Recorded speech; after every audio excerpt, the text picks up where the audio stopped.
नमस्कार। मुंबई से फिर एक बार आपके सामने मैं हूं रविंद्र जैन, देश और जनता के हित में सदैव तत्पर बात करने वाला। लोकसभा चुनाव 2024 हमारे सिर के ऊपर आ चुके हैं। तारीखें डिक्लेयर हो चुकी है और चुनावों में अब नेता पूरी तरह से जुट चुके हैं, पूरी तरह से तैयारी के अंदर अटक चुके हैं। वो तैयारी करते हैं कि किस तरह जनता को इस बार भी झूठे वादों से बेवकूफ़ बनाया जाए और उनका कीमती वोट लेकर फिर सत्ता पर बैठा जाए, टांग ऊंची करके आनंद किया जाए, मज़ा किया जाए, मौज किया जाए। ये प्लान नेताओं ने करना शुरू कर दिया है, क्योंकि भारत का 99% नेता देश के लिए काम नहीं करता है, जनता के लिए काम नहीं करता है, वो सिर्फ अपना गड्ढा भरने के लिए काम करता है। ये है भारत के नेताओं की बहुत बड़ी चाल और इनका इरादा, खतरनाक इरादा भारत के 99% नेताओं का। अब पेपर वालों के पास आ जाओ, न्यूज़पेपर वालों के पास आ जाओ, इनका भी पैकेज शुरू हो गया। पैकेज जिन नेताओं को सत्ता पर आना है, जिनका जोर है, वो इनको भी पैकेज के जरिए इकट्ठा कर लेते हैं कि आप सिर्फ हमारी तारीफ करो। पेपर वालों को कोई मुद्दा है ही नहीं कि मिलावट का खाना भारत के अंदर जनता को दिया जाता है, मिलावट का दूध 75% जनता को पिलाया जाता है। और हॉस्पिटल में जाएंगे तो लंबे लंबे बिल आएंगे, वहाँ पर छोटी सी बीमारी 5 रुपए में ठीक हो सकती है, वो 5 लाख का बिल बनाएंगे। ये है भारत के विकास की नेताओं की काली करतूत और खोटी बातें, धोखेबाजी का एक बहुत बड़ा सबूत। पूरा गैंग है, गैंग। आप ये मान के चलिए, पक्ष हो या विपक्ष हो, आखिर 5-5 साल 10-10 साल इनका ठेका होता है। ठेका जैसा मकान बनाने वाले का, बिल्डिंग बनाने वाले का, ये ठेके पे काम करते हैं। और आप यानी भारत की जनता इनके बहकावे में आती है, उल्लू बनती है। एक ही है भारत का नेता, एक ही है, वो पक्ष में हो या विपक्ष में हो, इनका ठेका होता है। 10 साल तू सीट पर है, 10 साल हम सीट पर रहेंगे, ये नेताओं का ठेका होता है। आप बेवकूफ़ मत बनिए।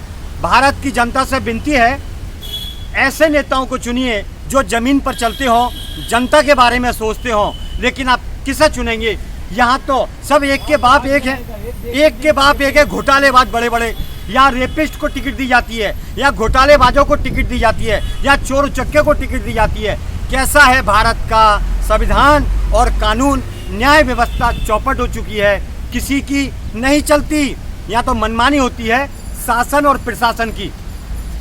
बड़ा दुर्भाग्य का विषय है, ये कहते हुए शर्म आती है कि भारत इस मिट्टी के अंदर छत्रपति शिवाजी महाराज ने जन्म लिया था, इस भारत में सुभाष चंद्र बोस ने जन्म लिया था, इस भारत में अहिल्याबाई ने जन्म लिया था, इस भारत में कितने कितने योद्धाओं का जन्म हुआ। लेकिन इस इतिहास और मिट्टी को शर्मसार करने में कोई कसर नहीं छोड़ी भारत के इन नेताओं ने, जो एक प्रकार से घूसखोर हैं, वसूलीबाज हैं, ड्रग्सी हैं, चरसी हैं। 99% भारत का नेता भारत की दलाली करता है, जनता को परेशान करता है, भारत के विषय में कुछ नहीं सोचता। माननीय सर्वोच्च न्यायालय जी, अगर आपके हाथ में ये सत्ता की डोर नहीं आई तो ये भारत को पूरा नंगा कर देंगे। भारत का नेता भारत को नंगा कर देगा, ये सच है 99%। माननीय, भारत बीमार हो रहा है, हर आदमी बीमार हो रहा है। हर घर के अंदर 2 आदमी 3 आदमी हॉस्पिटल में एडमिट हैं और उनके लंबे लंबे बिल चालू हैं। माननीय, कैसा विकास है कि भारत बीमार पड़ा हुआ है? मिलावट की दवाइयाँ, मिलावट का घी, मिलावट का दूध, तो ये कैसा विकास है?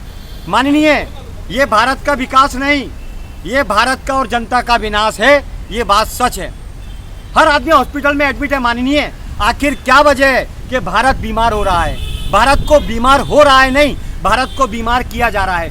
कभी कोविड के नाम पर इंजेक्शन ठोके जाते हैं, कभी WHO की गुलामी करके उसके नाम पर डराया जाता है, जनता को डरा डरा के मारा जा रहा है। माननीय, अभी चुनाव नज़दीक हैं, आपको ये बात पर गौर करना होगा, क्योंकि भारत में ऐसा भी है, अगर आपने सच बात बोली तो उसे मरवा देते हैं, सत्ता के जरिए, कानून के जरिए उसे फंसवा देते हैं। माननीय, भारत योद्धाओं का शहर था, लेकिन आज इन नेताओं में इतने गद्दार पैदा हैं कि सच बोलने वाले को मरवा देते हैं। ये भारत की सच्चाई है, इन्होंने नाम खराब कर दिया है। माननीय, जनता के लिए कोई सुविधा नहीं, मंत्रालय के बाहर कोई फेरी वाला नहीं, राजभवन में कोई फेरी वाला नहीं, कोर्ट के बाहर कोई फेरी वाला नहीं, लेकिन फेरी वाला है तो जनता बीटी पर जाती है, स्टेशन से घर जाती है। पूरा बीटी स्टेशन फेरी वालों ने रोक दिया है, भर दिया है। चर्च गेट की बुहारी वो भर दिया है, सब फेरी वालों का कब्जा।